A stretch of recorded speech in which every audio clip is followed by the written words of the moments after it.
A number of honorable members also raised the important issue of the reform of our state-owned enterprises ownership model.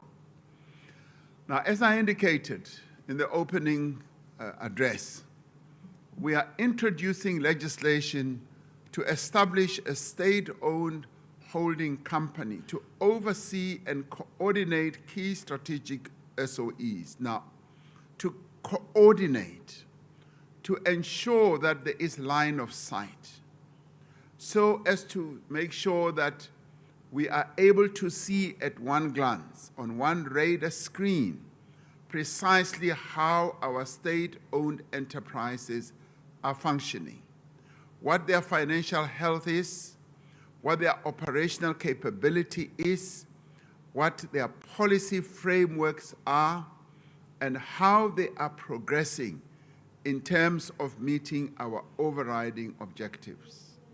The legislation will assign the functions of the holding company, which will cover issues of governance, how boards are appointed. We found that the number of state-owned enterprises that we have different ways of appointing boards, and yet we are the same government, and we have the same one shareholder, and every state-owned enterprise does as it likes, and I'd like to see that coming to an end. We must all be pointing in the same direction. At times, some state-owned enterprises don't even issue their financial reports for years. And all this happens below the screen or even underground. And we carry on, and yet a state-owned enterprise is collapsing. The holding company will help to coordinate, to have line of sight, where even Parliament will be able to see exactly what's happening at one go.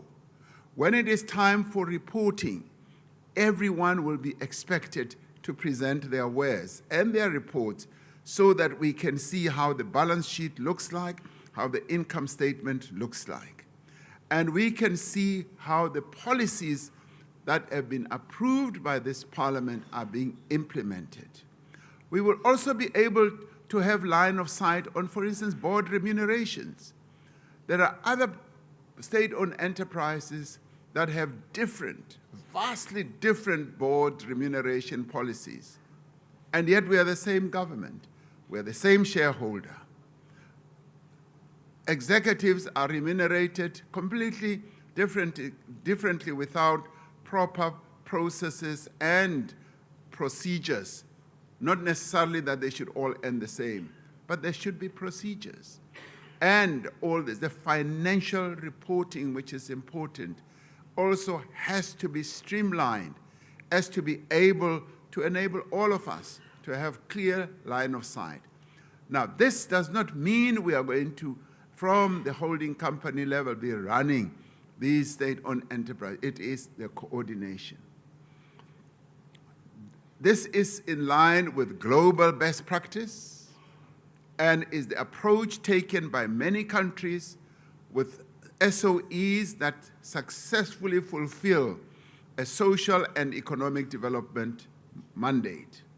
Now, the Department of Planning, Monitoring and Evaluation has been assigned the responsibility to finalize the process towards the establishment of the holding company now that we no longer have the Department of Public Enterprises.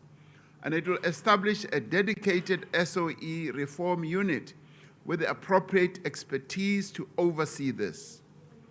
The SOEs that were previously under the stewardship of the Department of Public Enterprises will report to their respective line departments in terms of policy and regulatory matters, so as to avoid the confusion. While some in this House might be dismissive of the work being coordinated in the presidency, let us not lose sight of what these measures mean for the everyday lives of South African citizens.